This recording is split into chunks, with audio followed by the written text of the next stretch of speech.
Thank you very much for joining us. I'm here with Bob Wekesa, who's Acting Director for the African Center for the Study of the United States, based in Johannesburg. And we're here to talk about a very interesting initiative that I do not think one finds everywhere else, with some exceptions. So, Bob, thank you for joining me in this OTT Talk and OTT podcast. The first question I have for you is, tell us a little bit about the African Center for the Study of the United States. What is it? Yeah, so the African Center for the Study of the US was established in March 2018, and therefore becoming the first center of its kind in sub-Saharan Africa. There's a similar center in Morocco, but it's in the far north of the continent. But indeed, we are the first center of our kind, and we are established out of the realization that even as the US has a big impact, economic, cultural, political, diplomatic impact on Africa, there are very few people that scholars, researchers, and so forth are analyzing, researching, and working on the US. So in a nutshell, the center was established to fill this knowledge gap, this information gap. And I think that's what we've been doing. But also, we were encouraged by the fact that when you look at the US itself, the United States, there are many African studies centers. Our count comes to over 20. Exactly. So it means that the Americans are studying us quite a lot, in fact. They understand us as much than we do. And so that there's an asymmetry there.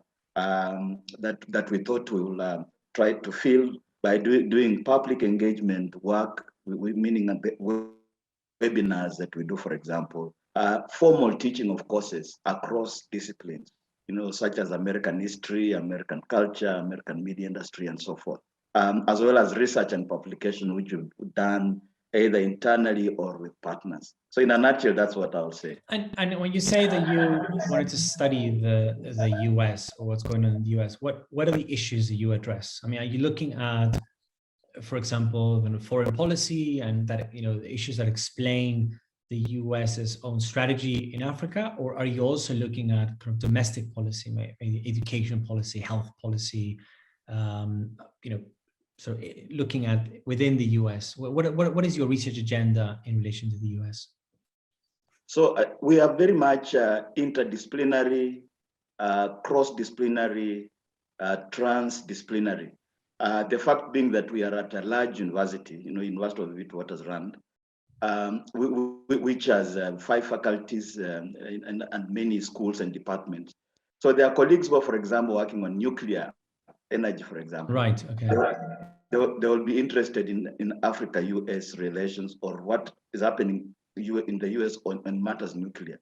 But then there are people in Wit School of Arts who look at things like film, like dance, like performance. So those, theater and so forth, they'll be interested in that way.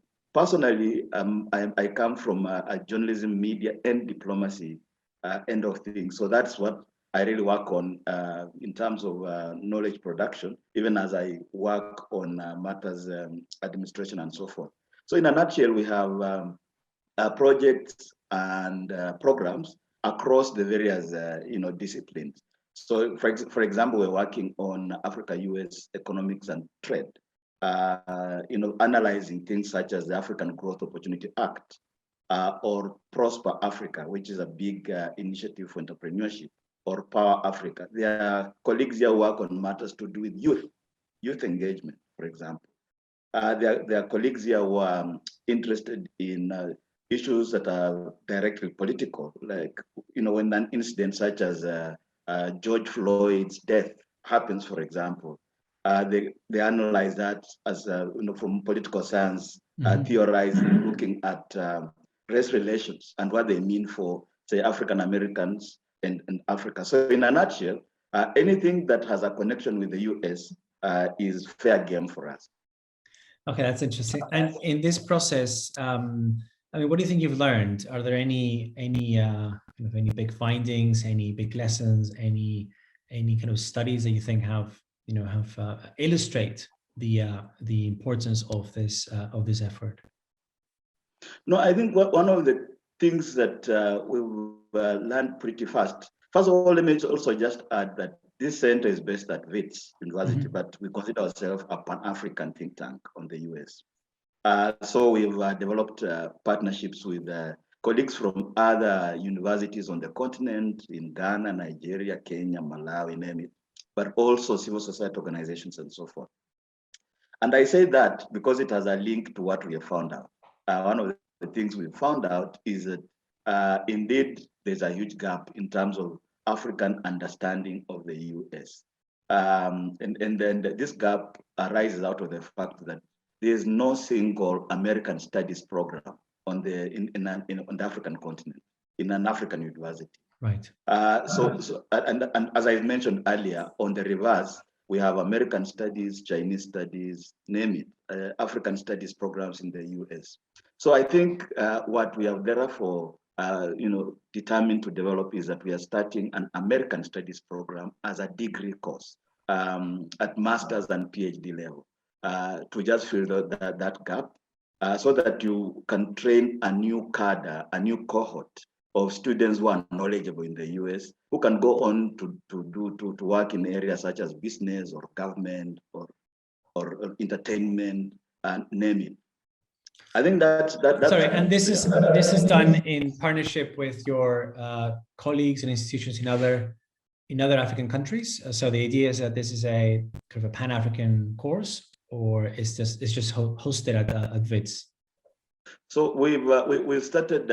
We chose to take an incremental, progressive approach. So we are starting at WITS. So from February next year, we'll be teaching a couple of courses, American history, as units within degrees.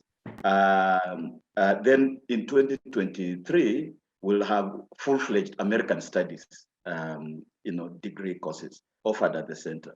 Now we are working with colleagues at universities such as UNILAG, University of Lagos, University of Nairobi, Makerere University, through a setup called ARUA, which is another kind of organization. It's African Research Universities Alliance, which brings together 17 universities. So we are working with them to also introduce such courses in the various other universities.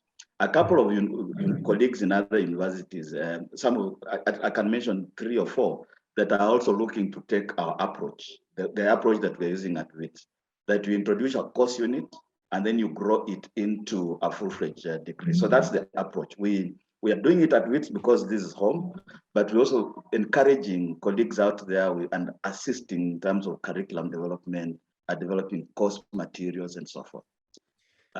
Is there, I mean, do you know if there's a European center, African Center for the Study of Europe, or an African Center for the Study of China that has a huge influence in the continent as well? What it is, I think there is a move towards the establishment of European studies centers. I've been, in fact, involved in some of those discussions. But as of now, I think apart from just a few places, like in Senegal, I think there's a university there that offers European studies. And I think in Uganda, Makerere University also has such, but there aren't that many. The areas that have grown rapidly in terms of studies is Chinese studies centers. And some of these centers most of them are in fact associated with the Chinese government. I was going to say, because in this case, your center is independent from the U.S. government. So you study in the U.S. government or the U.S. in general from an independent point of view, from a truly academic. But the Chinese studies tend to be part of the Confucius Center's network, and so they are part of China's own foreign policy. Right? Yeah, I think they are part of Chinese soft power. Yeah. And obviously, I'm sure you've had those arguments in the US and in Europe, where there's an attempt by countries and universities to push back, to say Confucius institutes are not above the ground, as it were. They are not independent enough. They are compromised to the extent that it's actually Chinese resources, Chinese knowledge being brought on. obviously there's an account argument to say, no, look, it's a good thing for African countries. Because now I think there are over 48 of them, and that they help Africans to understand China, understand the language and so forth. Yeah, but I think the biggest critique there has been that, a close association with the government might not augur well for independence of research. Now, in the case of our center, we work very closely with the US government. In fact, they helped fund an aspect of the center at the beginning. But it's always very clear to them that our research might actually end up, the research and knowledge we produce might actually end up being critical of US government. And we shall not shy away from saying that, being clear and frank about our findings. I think that's it. Great, and I was going to ask you about what you think you've achieved in the last 3 to 4 years that the center has been running. I mean, I already identify, you've raised the visibility of American sort of U.S. history, U.S. studies. You've identified a network of scholars in the continent. I mean, these seem to me quite important achievements. Sort of create or help build a capacity to study the U.S. and U.S.-Africa relations. But is there any other things that you think you can highlight as key achievements of the center in its young history? No, I think it's almost just going back to what I was saying earlier, to just reemphasize very quickly the point that the fact that we've been able to develop partnerships on the continent with scholars who are interested in the US as a country, as a people, as a society, as a global power, in itself is an achievement. But also we've created partnerships with colleagues in the US. So we're working with various universities on various projects. For example, with the University of Southern California on public diplomacy and digital diplomacy, the use of digital tools to do diplomacy. With Michigan State University on issues to do with the diaspora, what we call old or historical diaspora and new diaspora, African diaspora, and with a university such as George Washington University on issues to do with engaging with former ambassadors, with Harvard University on issues to do with Black history, particularly every single February, we do joint activity with Harvard on just that. With the University of Michigan on issues to do with cities as actors, cities as global actors, and so forth. So across all these projects, what we've done is we've published quite a bit, both in terms of academic publications. These are peer-reviewed journal articles. So to put out that body of knowledge, which was missing, and but also understanding that we need to engage with the wider public. So there's you can't just be pedantic and abstract and university level. You also want knowledge to go to the common people. And so we published think pieces in newspapers and platforms that in a language also that is accessible to everyday people. Right. So I think we think that the creation of partnerships on the continent, partnerships with the colleagues in the US, production of knowledge across politics, culture, economics, and so forth is a great achievement because in fact now we are becoming like the first entity that really focuses fully on the US and produce knowledge that goes in to inform activity and initiatives and projects. Okay. And what do you think when you think about the future for the center? What is your vision for the center in the next 5 to 10 years or more? I think the biggest vision that we have is, and I think I'll just go back to the earlier point, which is the establishment and sustaining an American studies project that we are starting with masters and PhD. So very soon we'll be having students graduating with, say, masters in American literature or a master's degree in American economics and trade. Because and a PhD as well. As we go forward, we'll actually introduce a first, an undergraduate degree as well. And I think this is the biggest vision for various reasons. One is that the landscape is unsustainable if you are going to rely just on donor funding. So that's a practical, reason for going. But number two, and more important perhaps, is that we want to have young people, graduates, that can actually say we understand the US, and we can help therefore governments to develop policies, businesses to know how to approach Americans even from a cultural point of view. If in terms of entertainment, graduates who fully understand Hollywood, for example, and can advise African governments or African peoples or Africans interested in entertainment on how to go about establishing cultural industries such as those. So I think the biggest vision for us is really creating hundreds of people, not just here at Wits University, but across the continent, who can actually say, I have a master's degree or I have a PhD degree in American studies in a particular discipline.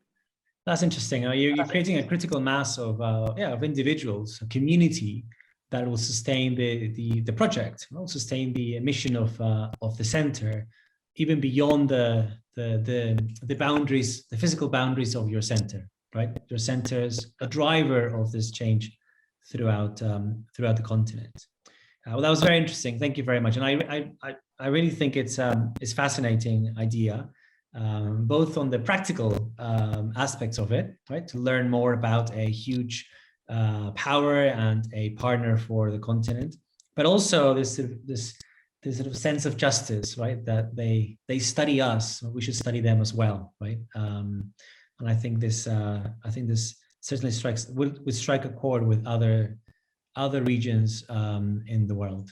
Thank you very much, Bob. Thank you very much, Enrique, and looking forward to further discussions and so forth. Thank you.